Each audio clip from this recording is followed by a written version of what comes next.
بسم اللہ الرحمن الرحیم. کہ جب ہم دکھی ہوتے ہیں یا کوئی پریشانی ہوتی یا دل پہ کوئی بوجھ ہوتا ہے یا ہمیں کوئی مسئلہ پیش آتا ہے یا کوئی ضرورت پیش آتی تو ہم سب سے پہلے کس کا سوچتے ہیں؟ یہ ایک ٹیسٹ ہے ہمارے لیے.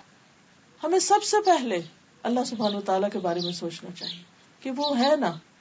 کیا مشکل ہے؟ کوئی مشکل نہیں، کیونکہ وہ ہے.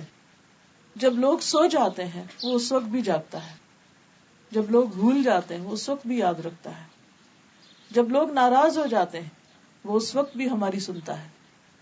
اور شرک کا پہلا دروازہ ہی یہاں سے کھلتا ہے جب بندہ اپنی کسی بھی مشکل میں اللہ کی طرف جانے کی بجائے لوگوں پر توکل کرنے لگے، لوگوں کے پیچھے بھاگنے لگے، انسانوں پر امیدیں رکھے اور انسانوں کو اپنا رازق اور اپنا مالک سمجھنے لگے.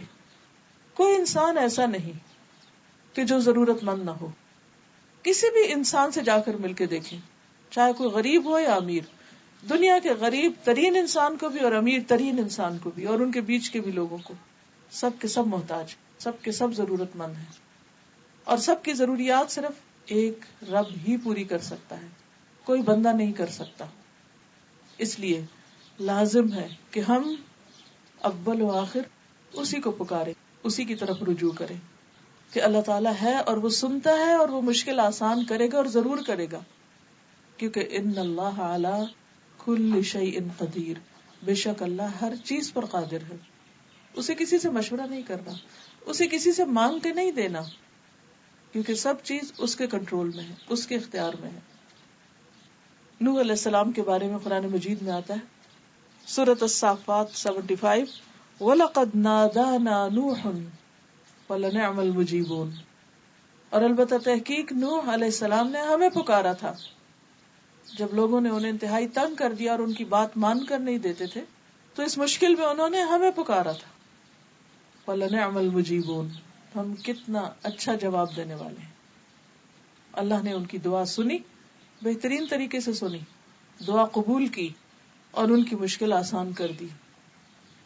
مشکل کتنی بھی بڑی ہو، آزمائش کتنی بھی طویل ہو، دکھ اور درد کتنا بھی گہرا کیوں نہ ہو، کسی بھی قسم کا کیوں نہ ہو، کبھی بھی اللہ کی رحمت سے مایوس نہیں ہونا چاہیے، ہمیشہ پر امید رہنا چاہیے. ہمارے لیے مشکل ہوتی ہے، اللہ کے لیے مشکل نہیں. انسانوں کے خزانے ختم ہو جاتے ہیں، اللہ کے ختم نہیں ہوتے. اور پھر ہماری عقل جواب دے جاتی کہ کسی مسئلے کا حل کیا کریں، کیسے کریں، لیکن اس کے علم کی کوئی انتہا نہیں. اس لیے ہمیشہ ہر حال میں ہر موقع پر چھوٹی ضرورت میں اور بڑی ضرورت میں اسی کو پکارتے رہنا چاہیے. وَاذْكُرْ رَبَّكَ فِي نَفْسِكَ، بندوں کو پکارنے کے لیے تو اونچی آواز میں بولنا پڑتا ہے، چیخنا چلانا پڑتا ہے، لیکن اس کو دل میں تضرعا وخیفتا، عاجزی اور زاری کے ساتھ، گڑ گڑا کے، چپکے ودون الجہر من القول، اور آہستہ آہستہ زیر لب باتیں کرتے کرتے، بالغدو والآصال، صبح اور شام، ولا تکن من الغافلین، اور غافلین میں سے نہ ہونا. کیونکہ عبادت کا کیا مطلب ہے؟